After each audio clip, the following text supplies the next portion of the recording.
साथ संगत जी बड़े प्यार से कहना धन निरंकार जी। आप सभी को हैप्पी दीपावली।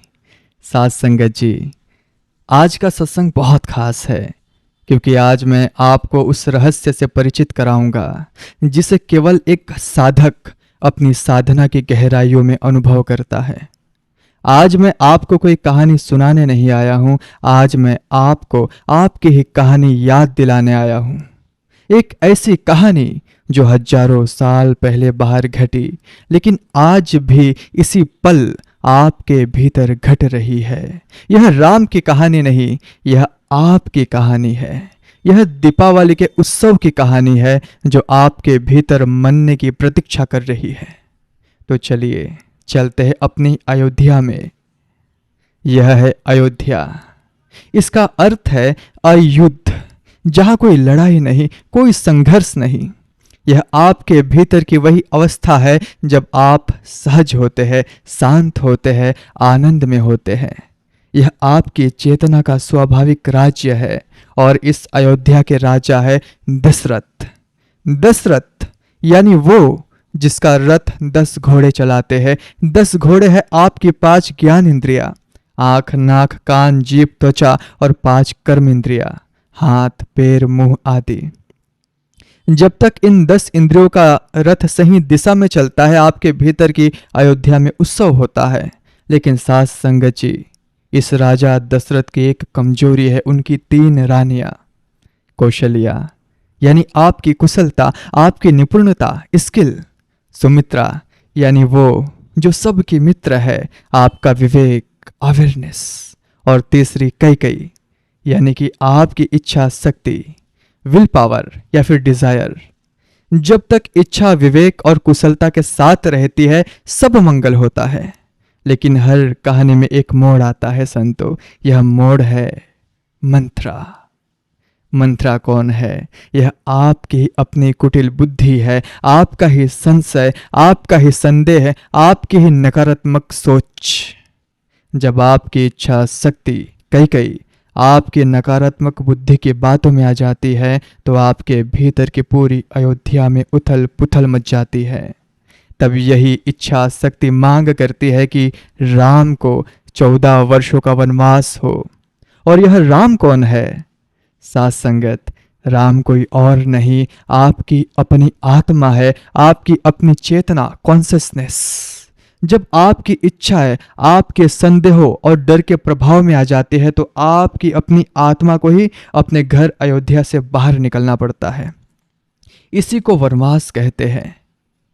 आप अपने सहजता, अपने स्वरूप और स्वानंद से दूर हो जाते हैं। आप संसार के जंगलों में भटकने के लिए निकल पड़ते हैं।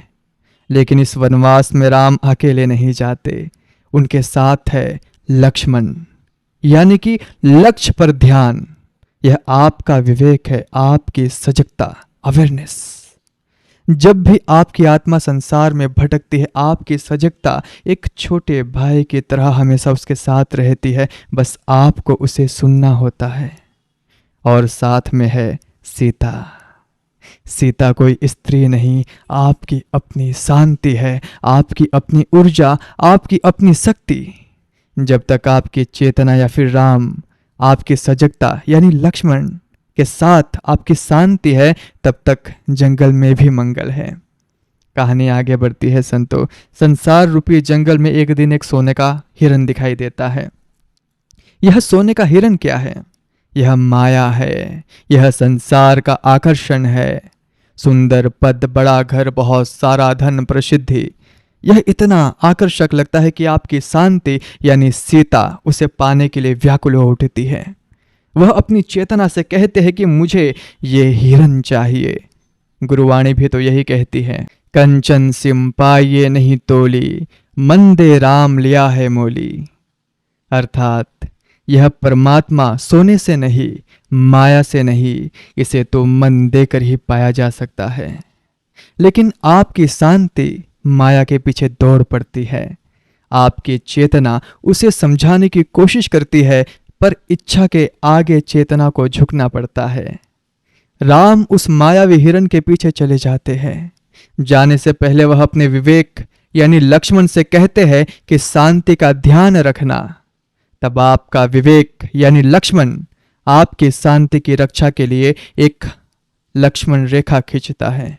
यह रेखा क्या है? यह मर्यादा की रेखा है, अनुशासन की रेखा है, सद्गुरु की शिक्षाओं की रेखा है। जब तक आपकी शांति इस मर्यादा में रहती है उसे कोई छू नहीं सकता। लेकिन साथ संगत जी, तभी एक और घटना घटती है। अब आता है रावण। रावण यानी आपका अहंकार। और अहंकार बड़ा चतुर होता है। वह कभी सीधे सीधे नहीं आता संतो, वह साधु का भेष धर कर आता है, धर्म का, सेवा का, ज्ञान का मुखौटा पहन कर आता है। वह आपकी शांति को, सीता को मर्यादा की रेखा लांघने के लिए उकसाता है। और जैसे ही आपकी शांति, सीता, आपकी आंतरिक ऊर्जा, अनुशासन की, मर्यादा की, विवेक की लक्ष्मण रेखा को पार करती है, उसी पल अहंकार यानी रावण उसका हरण कर लेता है। आपकी शांति खो जाती है। आपकी चेतना यानी राम जब माया के पीछे से लौटती है तो कुटिया को खाली पाती है। आपका विवेक लक्ष्मण पश्चाताप में है। अब आपके भीतर कोई दुख है, पीड़ा है और अपनी खोई हुई शांति की तलाश है। यह है हमारे भीतर की असली कहानी। हमारी शांति यानी सीता का हरण हो चुका है और हमारी चेतना यानी राम उसे ढूंढने के लिए संसार के जंगलों में व्याकुल भटक रही है। अब आपकी चेतना अकेली है, बिखरी हुई है। शांति के बिना चेतना का कोई मूल्य नहीं। यह वही अवस्था है जब जीवन में सब कुछ होते हुए भी भीतर एक खालीपन, एक बेचैनी बनी रहती है। इसी खोज में आपकी चेतना की भेंट होती है हनुमान से। सत्संगत जी, यह हनुमान कौन है? हनुमान कोई वानर नहीं, हनुमान आपके भीतर की श्रद्धा और सेवा की शक्ति है। वह पवन पुत्र है, यानी आपकी अपनी श्वास, आपकी अपनी प्राण शक्ति। जब तक आपकी श्वास यानी प्राण बिना किसी दिशा के चलती है, आप भटकते हैं। लेकिन जिस पल आपकी हर श्वास, आपकी हर धड़कन, आपकी चेतना राम के सेवा में, इस निरंकार के सिमरन में लग जाती है, उसी पल हनुमान का जन्म होता है। यह श्रद्धा की शक्ति ही है जो एक छलांग में संसार रूपी सागर को लांघ सकती है और आपकी खोई हुई शांति यानी सीता का पता लगा सकती है। हनुमान आपकी चेतना को सुग्रीव से मिलवाते हैं। सुग्रीव यानी सुंदर ग्रीवा वाला, जिसका अर्थ है आपकी अनुशासित इंद्रिया। जब आपकी बिखरी हुई इंद्रियों को आप श्रद्धा और चेतना के साथ जोड़ देते हैं तो वे वानर सेना बन जाती है। यह वानर सेना कौन है संतो? यह आपके ही अपने अनगिनत विचार है। अब तक यही विचार आपको भटका रहे थे, लेकिन अब राम के नेतृत्व में यही बिखरे हुए विचार आपकी सबसे बड़ी शक्ति बन जाती है। अब चुनौती है लंका तक पहुंचने की। बीच में है विशाल समुद्र। यह समुद्र क्या है? यह संसार सागर है, भव सागर। हमारे संदेहों का, हमारी वासनाओं का, हमारे कर्मों का विशाल सागर, जिसे पार करना असंभव लगता है। तब आपकी चेतना राम एक सेतु बनाने का निर्णय लेती है। साथ संगत जी, यह कथा का सबसे गहरा रहस्य है। यह पत्थर क्या है? यह आपके कर्म है। सामान्य रूप से किया गया हर कर्म हमें संसार सागर में डुबोता है, लेकिन जब आप अपना हर कर्म, हर विचार, हर शब्द अपने भीतर के राम को, इस निरंकार को समर्पित करके करते हैं, यानी कि हर पत्थर पर राम का नाम लिख देते हैं, तो वही कर्म आपको डुबोने के बजाय सेतु बन जाते हैं। वे आपको तैराते हैं। यही कर्म योग है जिसका सार श्रीमद् भगवद गीता में है। यद करोसि यदस्नासि, यद जोहोसि तदास्यत्, यद तपस्यसि कौन्तेय तद कुरुस्वम मदर्पणम। अर्थात हे अर्जुन, तुम जो कुछ भी करते हो, जो कुछ भी खाते हो, जो यज्ञ करते हो, जो दान देते हो, उसे मुझे अर्पण करते हुए करो। इसी निरंकार समर्पित कर्मों से सेतु से चलकर आपकी चेतना अपनी पूरी शक्ति के साथ लंका पहुंचती है। लंका आपके अहंकार का गढ़ है, जो बाहर से बहुत सुंदर और सोने का बना हुआ बहुत आकर्षक दिखाई देता है, लेकिन भीतर वहां केवल कैद, पीड़ा और अंधकार है। अब शुरू होता है अंतिम युद्ध। यह कोई बाहर का युद्ध नहीं, यह आपके भीतर का धर्म युद्ध है। आपकी चेतना राम और आपके अहंकार रावण के बीच का युद्ध।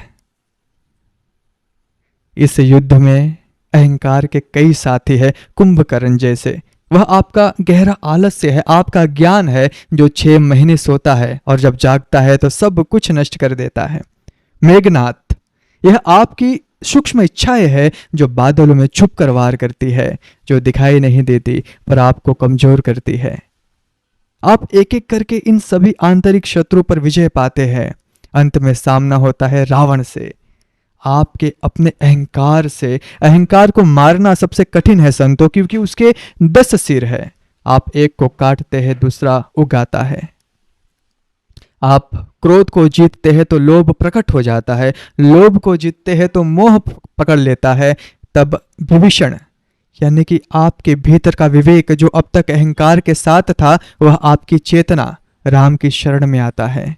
और यही विवेक रहस्य बताता है कि अहंकार की मृत्यु उसके सिर काटने से नहीं, बल्कि उसकी नाभि में स्थित अमृत को सुखाने से होगी। यह नाभि क्या है? यह मैं का केंद्र है। मैं करता हूं, मैं महान हूं, यह भाव ही अहंकार को जीवित रखता है। तब आपकी चेतना राम ब्रह्मास्त्र का संधान करती है। यह ब्रह्मास्त्र क्या है? यह सद्गुरु द्वारा दिया गया ब्रह्म ज्ञान है। यह बोध कि मैं यह शरीर नहीं, मैं यह मन नहीं, मैं तो यह निरंकार हूं। जैसे ही ज्ञान का यह बाण अहंकार के मैंपन पर लगता है, रावण का अंत हो जाता है। अहंकार के मरते ही आपकी चेतना राम और आपकी शांति सीता का पुनर्मिलन होता है। 14 वर्षों का वनवास पूरा होता है और अब होती है अयोध्या वापसी। जब आपकी चेतना अहंकार पर विजय पाकर अपनी शांति के साथ अपने घर अयुद्ध की अवस्था में लौटती है, तब आपके भीतर का हर कण, आपके शरीर की हर कोशिकाएं एक दिया बनकर जल उठती है। आपके भीतर की अमावस्या ज्ञान का अंधेरा हमेशा के लिए मिट जाता है। तब जो रोशनी होती है संतो, वही असली दीपावली है। साथ संगत जी, बाहर दिए जलाना उस आंतरिक उत्सव का एक प्रतीक मात्र है। असली दिया तो भीतर जलाना है। ज्ञान का दिया, प्रेम का दिया, सिमरन का दिया, सेवा का दिया। तो इस दीपावली सदगुरु से मिले इस ज्ञान के प्रकाश में अपने भीतर के राम को जगाए, अहंकार रूपी रावण का दहन करे और अपनी अयोध्या में लौट आए। वही सच्ची दीपावली होगी। साथ संगत जी, हम अपनी कहानी के उस मोड़ पर है जहां भीतर की दीपावली मन चुकी है।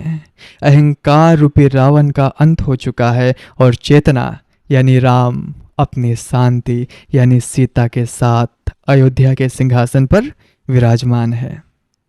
हमें लगता है कि मंजिल आ गई, पर संत महापुरुष कहते हैं यह मंजिल नहीं, मंजिल से ठीक पहले का सबसे सुंदर और सबसे खतरनाक पड़ाव है।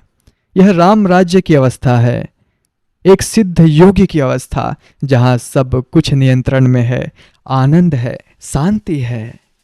लेकिन साथ संगत जी, गौर कीजिएगा, अभी भी एक मैं मौजूद है जो इस अवस्था का आनंद ले रहा है। मैंने शांति पाली, मैं सिद्ध हो गया, मेरा मन अब शांत है। यह सोने की जंजीर है संतो, है तो जंजीर ही। इसी सूक्ष्म अहंकार को तोड़ने के लिए कहानी आगे बढ़ती है।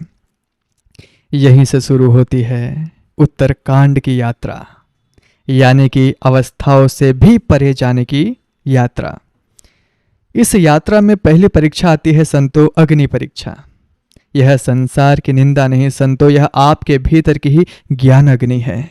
सद्गुरु का दिया ज्ञान अब आपके भीतर एक आग बनकर जलता है, जो आपके कर्मों को ही नहीं, आपके सूक्ष्म संस्कारों को भी जलाकर राख कर देती है। बड़े ध्यान से सुनना, इस अग्नि में आपकी शांति यानी सीता को परखा जाता है।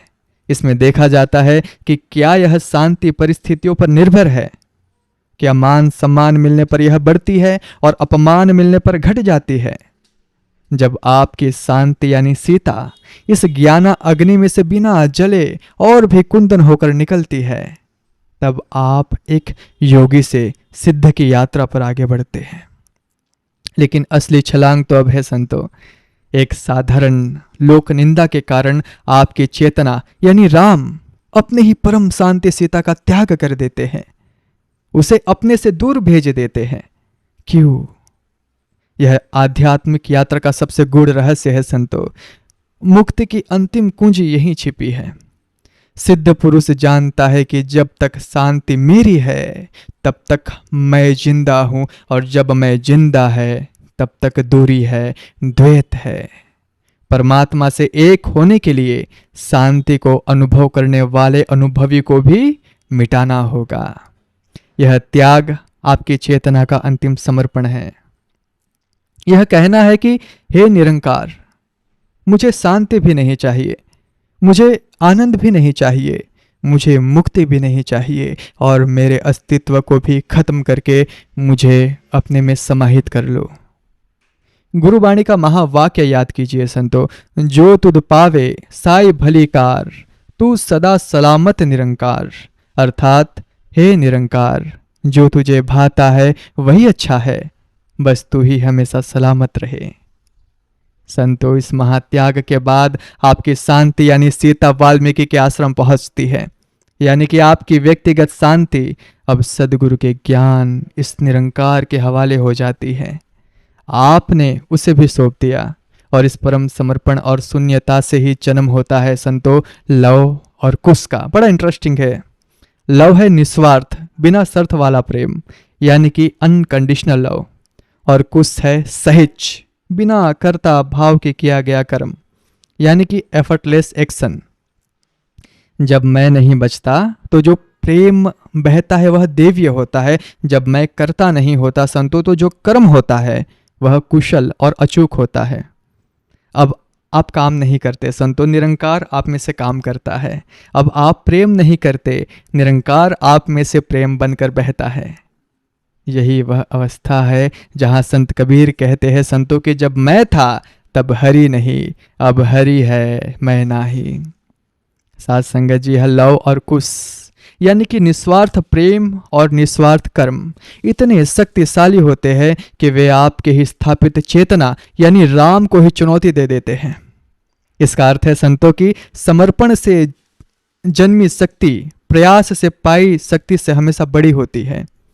अंत में जब चेतना का अपने ही इन दिव्य गुणों से मिलन होता है, तब कहानी अपने अंतिम चरण पर पहुंचती है। सीता यानी कि आपके व्यक्तिगत शांति धरती में समाहित हो जाती है। इसका अर्थ है संतों की आपकी पर्सनल पीस अब यूनिवर्सल पीस में विलीन हो गई है, अब बूंद सागर में मिल गई है। अब शांति आप में नहीं संतों, आप शांति में है। वह आपकी नहीं रही, वह सृष्टि की हो गई है। और अंततः राम सरयू नदी में प्रवेश करते हैं। आपकी चेतना यानी राम जिसने पूरी यात्रा की, जो करता थी भोगता थी, वह भी सरयू यानी सबसे परे उस निरंकार तत्व में विलीन हो जाती है। यात्रा पूरी हुई क्योंकि यात्री ही नहीं बचा संतो, कहानी समाप्त हुई क्योंकि कहानी कहने वाला ही मिट गया। मैं का अंतिम कण भी उस निरंकार में विलीन हो गया। साथ संगत जी, यह सिर्फ एक कहानी नहीं, यह मुक्ति का नक्शा है। तो हमारे लिए मार्ग क्या है? मार्ग बहुत सीधा है और स्पष्ट है। पहला कदम है सदगुरु की शरण में जाकर ब्रह्म ज्ञान रूपी ब्रह्मास्त्र को प्राप्त करें। यह जाने कि आप यह शरीर और मन नहीं बल्कि यह अविनाशी निरंकार है। यही ज्ञान अहंकार के नाभि पर पहला वार है। दूसरा कदम अपनी श्रद्धा यानी हनुमान को जगाए और उसे अपनी चेतना यानी राम की सेवा में लगा दे। अपनी हर श्वास को सुमिरन से जोड़ दे। यही श्रद्धा संसार सागर को लांघने की शक्ति देगी। तीसरा कदम अपनी हर कर्म को राम का नाम लिखकर, यानी कि निरंकार को समर्पित करके संसार सागर पर सेतु बनाए। यही निस्वार्थ सेवा है। और अंतिम कदम है, यात्रा के अंत में जब शांति और सिद्धियां मिले तो उनका भी मोह ना करे। अपनी हर उपलब्धि को सद्गुरु के चरणों में समर्पित कर दे। कर्ता होने के भाव का पूरी तरह त्याग कर दे। जब यह समर्पण घटता है संतो, तो आपको मुक्त होना नहीं पड़ता। आप पाते हैं कि आप तो सदा से मुक्त ही थे।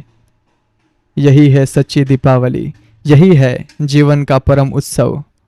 साथ संगत जी, धन निरंकार जी। अगर कहने समझाने में कोई त्रुटि हो तो दास को क्षमा करना। हमें नहीं पता कि आप किस हद तक समझ पाए हैं, लेकिन अगर हमसे कोई त्रुटि हो तो धन निरंकार जी। हैप्पी दीपावली फिर से आप सभी को।